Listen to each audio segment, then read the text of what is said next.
Terrifier 3 released over the weekend, and well, it's safe to say it's been pretty successful.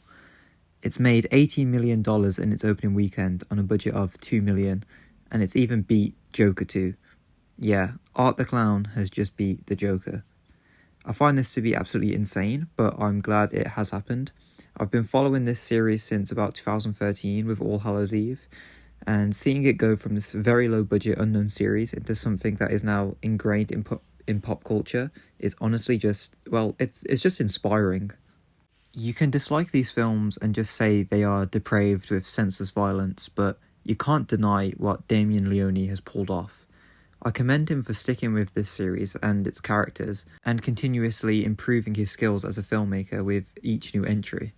Apparently, Leone refused backing from a major studio as they wanted him to tone down the violence, which just wouldn't have worked as, it's Terrifier.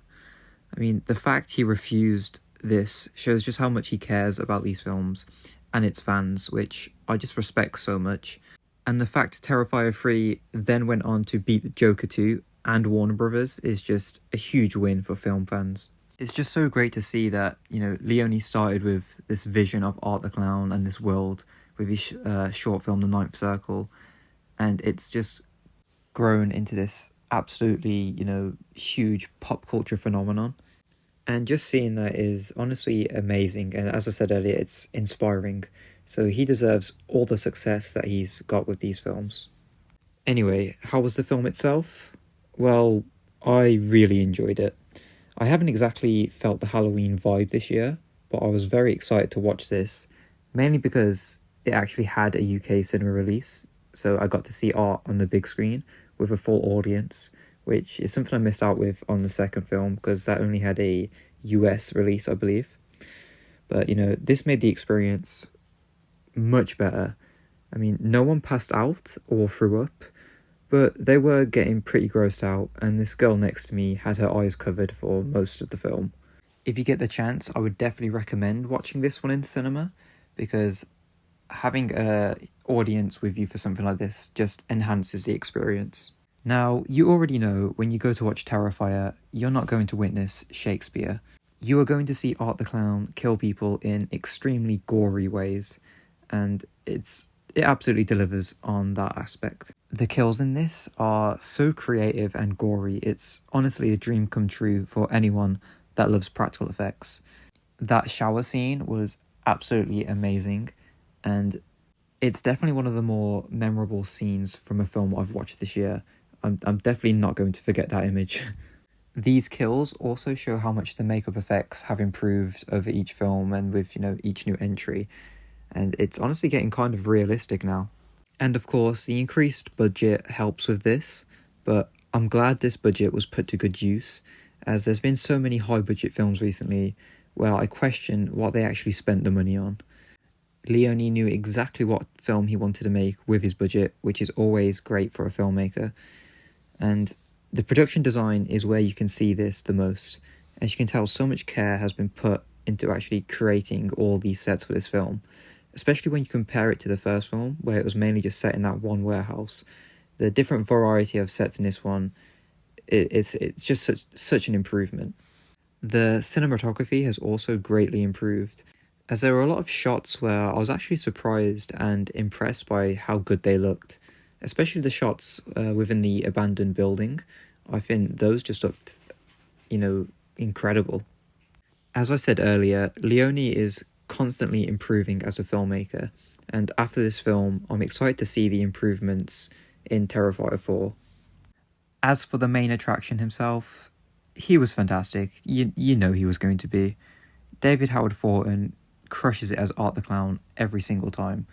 Every scene he is in is just so fun to watch, and you just keep waiting for his next scene to see what he does next. And what really amazes me is how he is able to blend the comedic and scary aspects of the character. A lot of slasher villains start scary, but then just become, like MCU level quipsters. But with Art the Clown, there is a perfect balance, and the scene in the bar with the Santa is a great example of this, and it's probably one of my favourite scenes within the film. The fact Howard Thornton can just do so much with the character without saying a single word just shows his skills as an actor. It's safe to say what he and Leone have done with the character has cemented him as a horror icon amongst, all the greats. I think Lauren Lavera's performance as Sienna was great too, and it was great to see where Sienna is now in her life trying to deal with the events that took place in Terrifier 2. She goes through a lot of punishment in this film, which we need to see our characters go through, as it makes us root for them, and it makes it more satisfying when they eventually overcome the villain. Disney Star Wars take some notes here. I mean, just like Art the Clown, I think it's safe to say Sienna is now a horror icon and is a badass final girl. I think my only complaints are that it didn't need to be 2 hours. I still think 2 hours is a bit long for a slasher film. And I also feel like some scenes could have been cut out. But also at the same time, it feels like some scenes were missing when they should have been there. For example, when Art goes to the frat party, he just opens the door for a bunch of bros, but we don't get to see him at the party killing people. I kind of sat there waiting to see that, but then it just never happened, so I felt a bit disappointed there. But maybe I just like to see Art killing people, so maybe that's just a problem with me. I also thought that Jonathan could have been handled better, as he was an important part of the second film, but in this one he's kind of sidelined and he doesn't actually get to do much. But other than that, there's not much to complain about. It was just a fun and bloody time at the cinema, and that's all it needed to be. I really cannot wait to see what is next for this franchise, and I wish Leone all the best with it.